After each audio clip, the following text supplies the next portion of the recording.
C basically ഈ unrelated ആയിട്ടുള്ള ഒരു ഡോണർ വന്നു കഴിഞ്ഞാൽ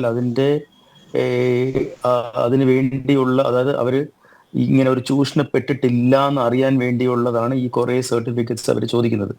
10-36 സർട്ടിഫിക്കറ്റ്സ് ഉണ്ട്. അത് പഞ്ചായത്ത് പ്രസിഡന്റ്, അവിടുത്തെ സർക്കിൾ ഇൻസ്പെക്ടർ, നോട്ടറി പബ്ലിക്, ഇങ്ങനെ കുറെ പേരുടെ എന്നുള്ള സർട്ടിഫിക്കറ്റ്സ് ആണ്. അതായത് ഇവരെ ചൂഷണം ചെയ്യിപ്പിച്ചിട്ടല്ല.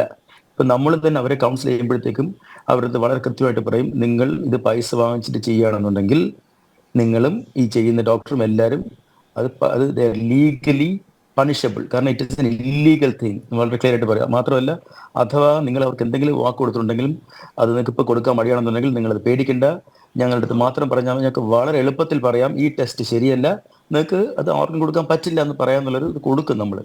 പക്ഷേ ഈ പറഞ്ഞ പോലെ കഷ്ടകാലത്തിന് അവർ ചൂഷണം ചെയ്ത് പോകുന്നു. ബിക്കോസ് അവർക്ക് ഈ പറഞ്ഞ പോലെ പല കാര്യങ്ങൾ കൊണ്ട് അവർക്ക് പൈസയുടെ ആവശ്യമുള്ളതുകൊണ്ട് അവരത് ചെയ്യുന്നു. പക്ഷെ ഒരു കാര്യം മനസ്സിലായി. ഫോർ എക്സാമ്പിൾ, അമൃതയിൽ ഈ പറഞ്ഞ പോലെ 1200ഓളം ലിവർ ട്രാൻസ്പ്ലാന്റ് ചെയ്തിട്ടുണ്ട്. അതിനകത്ത് 70% ബന്ധുക്കൾ തന്നെ കൊടുത്തിട്ടുള്ള ട്രാൻസ്പ്ലാന്റ്. 70% എനിക്ക് തോന്നുന്നു 20% മേ ബി ഒരു 15% മസ്തിഷ്ക മരണം സംഭവിച്ച ആൾക്കാർ. ബാക്കിയുള്ളത് മാത്രമേ ഉള്ളൂ ഈ അൺറിലേറ്റഡ് ആയിട്ട് വരുന്നത്. സോ അതൊരു ഹ്യൂജ് എമൗണ്ട് അല്ല. പക്ഷെ ഡെഫിനറ്റ്ലി അത് നടക്കുന്നുണ്ടെന്നുള്ള കാര്യത്തിൽ സംശയമില്ല. ഇപ്പോൾ ഓബിയസ്ലി ഇപ്പോൾ പരാതിക്കാരനെ പറഞ്ഞപ്പോഴത്തേക്ക് മനസ്സിലായി അവരങ്ങനെ നടക്കുന്നുണ്ട്. അതിനുള്ള ലിമിറ്റേഷൻസ് ഒക്കെ ഇന്ത്യ ഗവൺമെന്റ് തന്നെ പറഞ്ഞിട്ടുണ്ട്, എന്തൊക്കെയാണ് ചെയ്യേണ്ടതെന്നുള്ള കാര്യങ്ങൾ പറഞ്ഞിട്ടുണ്ട്. അത് വളരെ കൃത്യമായിട്ട് ഫോളോ ചെയ്തിട്ടാണ് ഇവിടെ ഗവൺമെന്റ് ഈ സർട്ടിഫിക്കറ്റ് നോക്കി ചിക്കിയിട്ട് പോകുന്നത്. പക്ഷെ ഡെഫിനറ്റ്ലി ഈ സർട്ടിഫിക്കറ്റ്സിനകത്ത് കള്ളക്കളി നടക്കുന്നുണ്ട്. ഇല്ലെങ്കിൽ അവർ അതെങ്ങനെ സർട്ടിഫിക്കറ്റ്സ് ഉണ്ടാക്കുന്നു? അത് പരിശോധിച്ചിട്ടാണ് ഗവൺമെന്റ് പാസ്സായി കഴിഞ്ഞ ശേഷമേ ആശുപത്രിക്ക് അത് ചെയ്യാൻ പറ്റുള്ളൂ. സോ അത് പ്യുവറായിട്ടൊരു ആശുപത്രിക്ക് അത് മാത്രമായിട്ട് അത് ചെയ്യാൻ പറ്റില്ല. ഈ പറഞ്ഞ ഒത്തിരി ആൾക്കാർ അതിനകത്ത് ഇൻവോൾവ് ആണ്. ഈ സർട്ടിഫിക്കറ്റ് തന്നെ ഇപ്പൊ അമൃത ഹോസ്പിറ്റലിന്റെ കേസിലാണെന്നുണ്ടെങ്കിൽ ആലപ്പുഴ മെഡിക്കൽ കോളേജിലാണ് ഈ കമ്മിറ്റി ഉള്ളത്. അവിടെ കമ്മിറ്റിയിൽ 5 പേരുണ്ട്.